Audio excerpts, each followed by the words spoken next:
2019's River City Girls was a modern day spin-off of the long-running Kunio Kun series, which goes all the way back to 1986's Nekketsu Koha Kunio Kun. River City Girls Zero is actually a localized re-release of one of the Super Famicom games in the series, which never left Japan originally and was called Shin Nekketsu Koha Kunio-tachi no Banka. It had the two River City girls Misako and Kyoko feature as girlfriends of Kunio and Riki respectively, and this re-release has had some modern touches added and is now available on the Nintendo Switch. Does it hold up though, or is playing it these days a bit like receiving a kick in the Kunios? Well, I'm Glen Bolger, thank you to the publishing team for the review code, and now let's find out.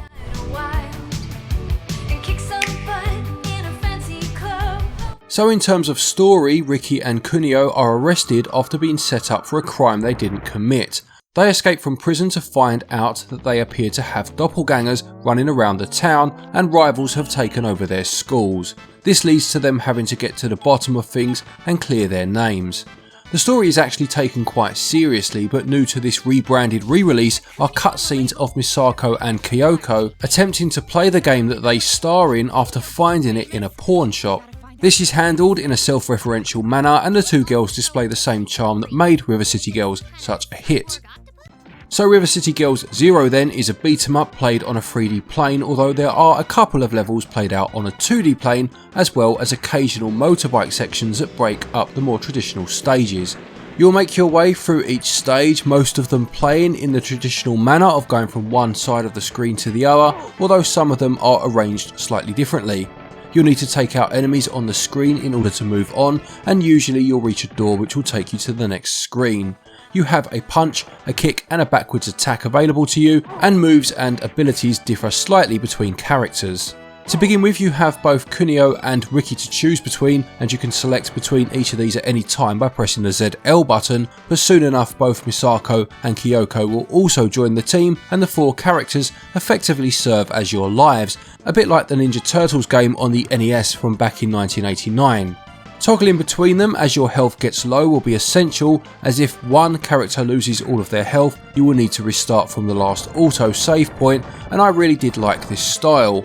It stopped you from being too gung-ho, and it also meant that each character got an equal amount of playtime. Unlike some of the other games in the Kunio Kun series, this entry didn't include the RPG type elements of food, drinks or items increasing stats of your characters. I don't mind this personally, but fans of better known games in the franchise will just need to bear this in mind. Each stage will end with a boss battle, and I did appreciate the little differences between the stages, from a collapsing school to various areas within a fairground and the aforementioned motorbike stages which have a road rash feel to them. There are some fun moments, such as being able to ride the roller coaster, which serves no purpose in terms of gameplay and is just a brief and quirky distraction. I did find that sometimes I would fight my way to the end of the screen only to not be able to leave the area, and then on backtracking there would be an enemy that had since spawned, stopping me from progressing. This happened on a few stages and was a bit odd, as they were definitely not there as I went through the stage, as you need to clear them all to get as far as the end in the first place. This is the first of a few little gripes that I have with the game, and I'll just go through these now. First off, the action itself is quite slow compared to some of its contemporaries. There are two main reasons for this. The first is that there are only ever two enemies on screen at any one time, and whilst a limit to the number of sprites being possible on screen wasn't unheard of on consoles back in the 90s, it's not helped by the fact that some enemies are serious damage sponges. This really affects the pacing of the game, and I'm someone that much prefers enemies in beat 'em ups to die quick but get thrown at you often. Another issue here is the lack of enemy health bars. Whilst again I appreciate not every beat 'em up of the time used health bars, the amount of hits each enemy takes makes it feel all the more necessary in this particular title. Finally, the hitboxes just don't feel quite accurate enough. It's not terrible and you do adjust to what the game is throwing at you, but it just feels a bit off. Quite a few gripes mentioned in a row there, I appreciate that, but I do want to make it clear that I do enjoy this game. I just feel that they could have done a bit more to modernise it. The extra cutscenes thrown in are a lot of fun, and of course there is the translation itself, but the inclusion of health bars for enemies, or at least for bosses, or refining those hitboxes would have just helped it to compete these days. Even if you could choose between an original mode or a modern mode, say for example, so that the game was still there to play in its original form for those that want that, but refinements were also made to the actual gameplay and not just a package from a presentation standpoint. Gameplay is enjoyable though, and I always love getting a chance to play a Super Famicom game that was never brought to the West back in the day. It would have been nice though to see some of that work that has taken place in repackaging it refine some of the weaker gameplay aspects. Gameplay gets 14 out of 20. Controls serve their purpose, although the hitboxes just feel a bit off. They also score 14 out of 20. In terms of the visuals, you have of course the newly added introductory cutscenes which tie this game more into the River City Girls universe, and then you have the original pixel artwork of the 1994 original. Character models are portrayed in a more realistic manner than the chibi style used in other games in the Kunio Kun series, and I really did like this. It has a look to it that makes it possible to place it within the correct franchise, but differentiates it from earlier entries to go with a jump from 8 to 16-bit. The new cutscenes look great, and as a big fan of the River City Girls game, I enjoyed having the two girls back in their modern forms, injecting a bit of humour and charm as they wonder how to play this old relic from the past. Aside from the new cutscenes, the game itself is actually quite story driven, with a lot of text to read through which has been translated for this version. Audio wise, again, music has been added to the package in terms of newly added cinematic cutscenes, and this comes from Megan McDuffie, who also produced music for River City Girls. Voice acting is used in the new cutscenes, but the original story segments are just text, as you would expect. The original score for the game is of a very high standard, and it has that unmistakable Super Nintendo feel.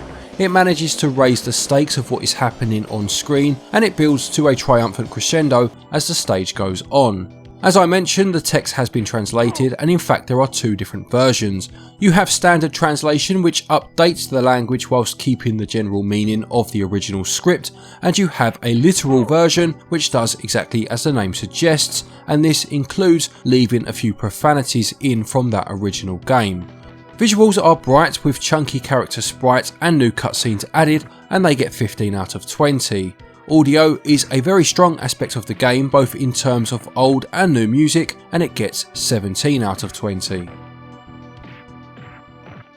River City Girls Zero costs £12.09 and regional equivalents are on your screen now.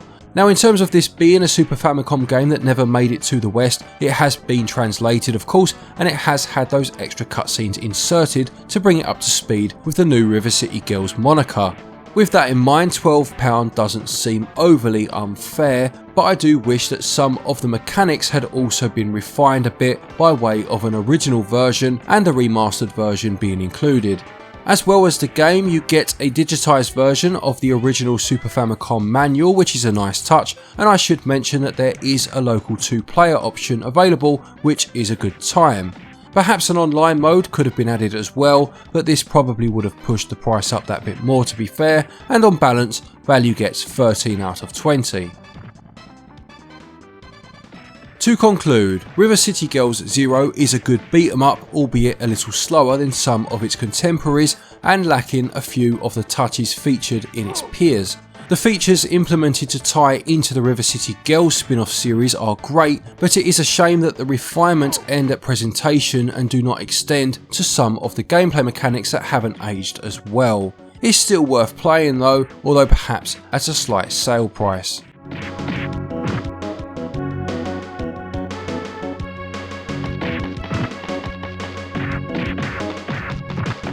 River City Girls Zero gets a SwitchUp score of 73%.